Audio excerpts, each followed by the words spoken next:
যারা বিবাহিতরা আছেন মাঝে মধ্যে একটু স্ত্রীর মাথায় হাত বুলাই দিবেন, সুন্নতে সুন্নত হয়ে যাবে, সওয়াবে সওয়াব হয়ে যাবে, সংসারে শান্তি চলে আসবে। বলেন না সুবহানাল্লাহ। সত্যিকার ভালো মেয়েরা বেশি কিছু চাই না, স্বামী একটু মায়া করে মাথায় হাত বুলাই দিলে সারা দিনের কষ্ট ভুলে যেতে পারে। কথা বলেন ঠিক কিনা? মাঝে মধ্যে বাহির থেকে হীরার আংটি আনতে হবে না, 2 টাকার একটা চকলেট আইনেন।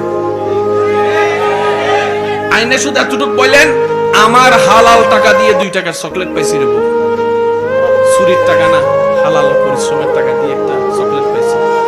দেখবেন আপনার সেই স্ত্রী যদি সত্যিকার মনুষ্যত্ব থাকে, হীরার চাইতে মূল্যবান করে খুশি হয়ে যাবে ওই চকলেট পেয়ে।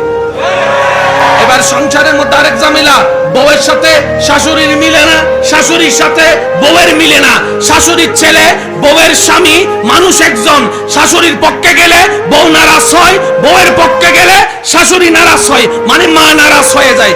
বলেন মা কয়জন, স্ত্রী কয়জন, সন্তান কিংবা স্বামী কয়জন? মাও চায় সন্তানকে, স্ত্রী চায় স্বামীকে, এবার মাঝখানে পুরুষ, দুই দিকে দুইজনে টানে। আর একটু জোরে বলেন। আর মায়ের পক্ষ নিলে, বউয়ের পক্ষ নিলে, যদি বউয়ের কথা শুনে সমাজ বলে বউয়ের গোলাম হয়ে গেছে, বউয়ের কিনা গোলাম হয়ে গেছে, বউয়ের কিনা গোলাম হয়ে গেছে। আর মার পক্ষ নিলে বলে যে বউয়ের উপর অত্যাচার শুরু করেছে, বউয়ের উপর জুলুম শুরু করেছে, বউকে দাম দেয় না। আল্লাহ, আমি সমাধান কোথায় নিব? রব বলে ইন্নাদ্দীনা ইনদাল্লাহিল ইসলাম, আল-ইয়াওমা আকমালতু লাকুম দীনাকুম ওয়া আতমামতু আলাইকুম নি'মাতি। সমস্ত সমস্যার সমাধান আমি ইসলামে দিয়েছি, তুমি ইসলামে চলে যাও। ইসলাম বলে সমস্যা কি?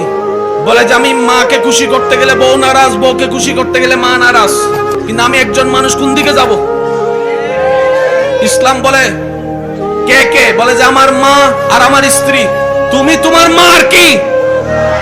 সন্তান। তুমি তোমার বউয়ের কি? একটু বুঝেন, তুমি তোমার মার সন্তান, যার পায়ের নিচে তোমার বেহেশত। তুমি তোমার মায়ের পায়ের নিচে। তুমি তোমার বউয়ের কি? স্বামী। স্বামী মানে অভিভাবক। অভিভাবক কি নিচে না উপরে?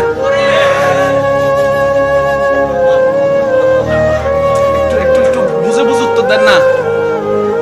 মায়ের পায়ের নিচে তুমি,